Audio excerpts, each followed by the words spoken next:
Jour 20 pour avoir Samira combattante spirituelle dans une orbe. Et aujourd'hui les mecs, on a un commentaire de TikTok qui me dit montre-nous comment jouer Belveth. C'est parti. Pour ce faire, j'ai lancé un outil d'entraînement et je vais tout vous expliquer sur le champion. En russe, je te conseille celles-ci, elles sont vraiment plutôt pas mal pour le coup. Ok les mecs, je vais vous expliquer tout ce que vous devez savoir sur Belveth pour la jouer au mieux que vous pouvez. On va commencer par son Q-spell. Son Q-spell, c'est 4 dashs dans chaque direction. Donc un en haut à droite, un en bas à gauche, un en bas à droite et un en haut à gauche. À savoir que vous allez récupérer un dash toutes les 11 secondes de niveau max et ils vont revenir dans l'ordre dans lequel tu les as déclenchés. Maintenant que j'ai parlé du Q-spell de Belveth, je peux parler du passif.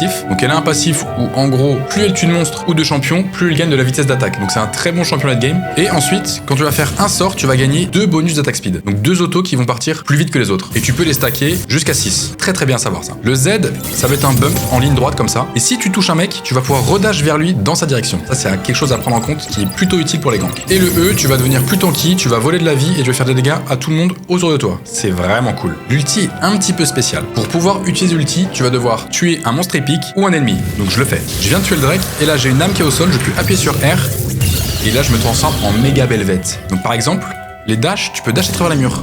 Avant tu pouvais pas. Et en gros tu vas attaquer plus vite, tu auras plus d'HP et plus d'AD. Donc c'est vraiment très utile. Et ça tu peux le faire aussi sur les ennemis. Donc quand tu prends un gank, une fois que tu es en méga Belveth, oh lolo c'est trop fort. Il y a un petit truc caché avec le Nashor aussi, mais ça je te laisserai découvrir mon gars. En termes d'itemisation, j'aime bien jouer ma Belveth comme un AD carry si je suis très bien dans la game. Donc je vais commencer par faire un Kraken, suivi du Tiamat très rapidement dans la game pour avoir l'estropieur qui combote très bien avec ton E. Donc t'actives l'estropieur, ça les ralentit et tu mets ton E et là tu les démarres. Et on est bien sur un build avec beaucoup d'auto-attaque. Donc obligatoirement tu vas prendre une lame de roi déchu. Pour les bods, s'il y a beaucoup de cross control en face ou beaucoup de dégâts magiques, tu prends les sandales de Mercure. Et s'il y a beaucoup de dégâts physiques ou beaucoup de persos qui ont des auto-attaques, tu prends les coques en acier. Ensuite, je peux te conseiller une danse de la mort qui va te rendre très très tanky et avec beaucoup de sustain. Et là, c'est comme ce que tu veux, tu choisis. Tu peux faire un Jack Shaw, un Terminus au bout du rouleau, un couperet noir ou même si t'es vraiment bien dans la game, tu fais une Ginzu et là tu roules sur toute la game. J'espère que t'as kiffé le tuto. On passe à l'orbe. On ouvre l'orbe dans 3, 2, 1.